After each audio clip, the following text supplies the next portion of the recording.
Hello friends, welcome to good morning Bharat. मैं हूं आपका अपना मनोज टंडन। फ्रेंड्स, लेकर के आ गए हैं मानव विज्ञान से जुड़े हुए महत्वपूर्ण प्रश्न। ये जो प्रश्न है फ्रेंड्स, ग्रुप डी एग्जाम के लिए वेरी वेरी मोस्ट इंपॉर्टेंट रहने वाला है।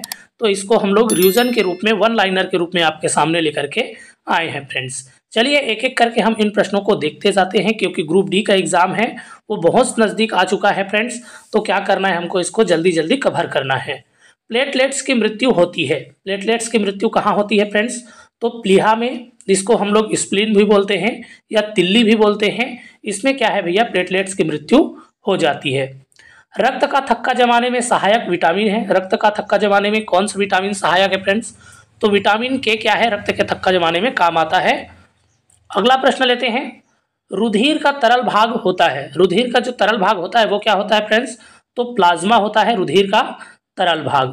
रक्त में पाए जाने वाले धातु कौन सा है फ्रेंड्स? तो रक्त में पाए जाने वाला धातु कौन सा है? लोहा पाया जाता है फ्रेंड्स रक्त में। नेक्स्ट प्रश्न लेते हैं। रक्त का कितना प्रतिशत भाग प्लाज्मा होता है? तो रक्त का जो 55% भाग है फ्रेंड्स, वो क्या होता है? प्लाज्मा होता है फ्रेंड्स। ठीक है। पदार्थ की चौथी अवस्था है। पदार्थ की चौथी अवस्था हम लोग किसको बोलते हैं फ्रेंड्स? तो प्लाज्मा को ही क्या है, पदार्थ की चौथी अवस्था कहा जाता है। नेक्स्ट प्रश्न लेते हैं। खून का रंग लाल किस कारण से होता है? खून है वो लाल रंग का होता है, ये किसके कारण से होता है फ्रेंड्स? तो हीमोग्लोबिन के कारण क्या है, खून का लाल रंग होता है फ्रेंड्स। ठीक है।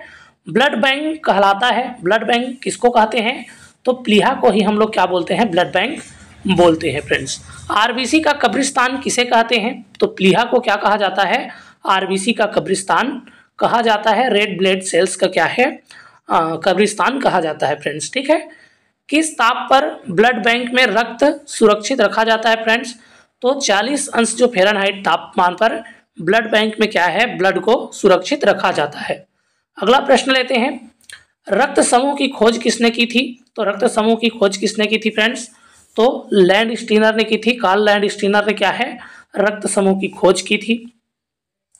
अगला प्रश्न लेते हैं। सर्वग्राही रक्त समूह कौन सा है फ्रेंड्स? तो सर्वग्राही रक्त समूह कौन सा है? तो ए बी जो पॉजिटिव होता है वो हमारा सर्वग्राही होता है। यहाँ पर ए बी लिखा है फ्रेंड्स। ए बी जो रक्त समूह है वो क्या हो जाएगा, हमारा सर्वग्राही हो जाएगा फ्रेंड्स। सर्वदाता रक्त समूह कौन सा है? तो सर्वदाता रक्त समूह ओ निगेटिव को हम लोग क्या बोलते हैं, सर्वदाता रक्त समूह बोलते हैं फ्रेंड्स। ठीक है। रक्त की मात्रा शरीर का भार का होता है। रक्त जी की जो मात्रा है फ्रेंड्स, शरीर के भाग का कितना प्रतिशत होता है? तो 7% होता है फ्रेंड्स। ठीक है। मानव शरीर में रक्त की मात्रा होती है। मानव शरीर में रक्त की मात्रा कितनी होती है फ्रेंड्स?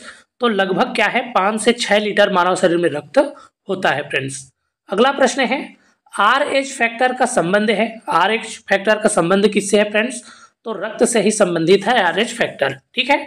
RBC को कहा जाता है, RBC को और क्या कहा जाता है? तो एरिथ्रोसाइट्स कहा जाता है फ्रेंड्स RBC को। जबकि WBC को क्या कहा जाता है? तो ल्यूकोसाइट्स कहा जाता है। अगला प्रश्न है। WBC को कहा जाता है तो ल्यूकोसाइट्स कहा जाता है फ्रेंड्स। RBC का जीवन काल होता है। RBC का जीवन काल कितने दिन का होता है? तो 120 दिन का होता है फ्रेंड्स RBC का जीवन काल। ठीक है। और WBC का जीवन काल कितने दिन का होता है? तो WBC का जीवन काल होता है 14 दिन का। RBC का निर्माण होता है। RBC का निर्माण किसमें होता है फ्रेंड्स? तो अस्थि मज्जा में क्या है, RBC का निर्माण होता है। DNA एवं RNA क्या है? DNA और RNA क्या है फ्रेंड्स? तो ये एक हमारा न्यूक्लिक अम्ल होता है। DNA और क्या है, RNA। ठीक है। DNA का क्रियात्मक भाग या खंड है। DNA का क्रियात्मक भाग किसको बोलते हैं? तो जीन को क्या है, क्रियात्मक भाग बोला जाता है फ्रेंड्स। DNA का डबल हेलिक्स मॉडल दिया है। DNA का डबल हेलिक्स मॉडल किसने दिया है फ्रेंड्स? तो वाटसन एवं क्रिक ने क्या है, DNA का डबल हेलिक्स मॉडल दिया था फ्रेंड्स। ठीक है। DNA की इकाइयों में होती है। DNA की इकाइयों में क्या होती है? तो न्यूक्लियोटाइड्स होती है फ्रेंड्स। ठीक है। DNA की इकाई में क्या होती है? तो न्यूक्लियोटाइड्स होता है, ये आपको याद रखना है। सर्वप्रथम प्रयोगशाला में जीन का संश्लेषण किया है। सबसे पहले क्या है, प्रयोगशाला में जीन का संश्लेषण किसने किया है? तो हरगोविंद खुराना ने किया है फ्रेंड्स। पुरुष में गुणसूत्र पाए जाते हैं। पुरुष में कौन सा गुणसूत्र पाया जाता है फ्रेंड्स? तो XY गुणसूत्र पुरुष में पाया जाता है, जबकि महिलाओं में क्या है, XX गुणसूत्र पाए जाते हैं।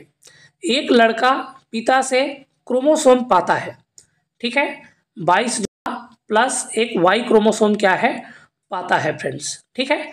अगला प्रश्न लेते हैं, बच्चे का लिंग निर्धारण होता है तो पिता के गुणसूत्र से होता है, XY जो गुणसूत्र है वहां से क्या होता है, बच्चे के लिंग का निर्धारण होता है फ्रेंड्स, ठीक है। पैतृकता सिद्ध करने में सहायक है, पैतृकता सिद्ध करने में सहायक कौन है फ्रेंड्स, तो RNA है एवं फिंगरप्रिंटिंग जो टेस्ट है इसके द्वारा क्या है, पैतृकता सिद्ध किया जाता है फ्रेंड्स। किसकी कमी से मधुमेह रोग होता है, तो इंसुलिन की कमी से क्या है फ्रेंड्स, मधुमेह रोग होता है। अगला प्रश्न है, इंसुलिन की खोज की है, इंसुलिन की खोज किसने की है फ्रेंड्स, तो वेंटिंग एवं वेस्ट ने क्या है, इंसुलिन की खोज की है फ्रेंड्स। इंसुलिन शरीर में बनती है, इंसुलिन है वो शरीर के किस भाग में बनता है, तो अग्नाशय में क्या है, इंसुलिन का निर्माण होता है। अग्नाशय क्या हो जाएगा, इसका उत्तर हो जाएगा फ्रेंड्स, ठीक है। अगला प्रश्न लेते हैं, ब्रोंकाइटिस एक रोग है, ब्रोंकाइटिस किसका रोग है फ्रेंड्स, तो श्वास नली का क्या है, एक रोग है। नेक्स्ट प्रश्न है, पेप्सिन है, पेप्सिन क्या है फ्रेंड्स, तो ये एक प्रकार का एंजाइम है। नेक्स्ट प्रश्न लेते हैं, दूध में पाया जाने वाला विटामिन कौन सा है फ्रेंड्स, तो दूध में पाया जाने वाला विटामिन है विटामिन सी। टॉक्सिन है, टॉक्सिन क्या है फ्रेंड्स, तो एक जहरीली पदार्थ है टॉक्सिन, ठीक है। प्लाज्मोडियम परजीवी है, प्लाज्मोडियम किसकी परजीवी है, तो ये मलेरिया का परजीवी है, याद रखना है फ्रेंड्स, ठीक है। मलेरिया रोग का वाहक है, मलेरिया रोग का वाहक कौन है, सबको पता है, मादा एनोफिलीज जो मच्छर है फ्रेंड्स वो क्या है, मलेरिया रोग का वाहक है फ्रेंड्स। मलेरिया रोग में प्रभावित अंग है, मलेरिया रोग में कौन सा अंग है वो प्रभावित हो जाता है फ्रेंड्स, तो प्लीहा है, तिल्ली है, जिसको स्प्लीन भी बोलते हैं, ये क्या हो जाता है, हमारा प्रभावित हो जाता है फ्रेंड्स, ठीक है। अगला प्रश्न लेते हैं, मूत्र दुर्गंध देता है, किसके कारण से, किसकी उपस्थिति के कारण मूत्र है वो दुर्गंध देता है फ्रेंड्स, तो यूरिया के कारण क्या है, मूत्र है वो दुर्गंध देता है। तो ये था फ्रेंड्स मानव विज्ञान से जुड़े हुए महत्वपूर्ण प्रश्न, जिसको हमने सुपर फास्ट तरीके से क्या है, रिवीजन कर लिया है।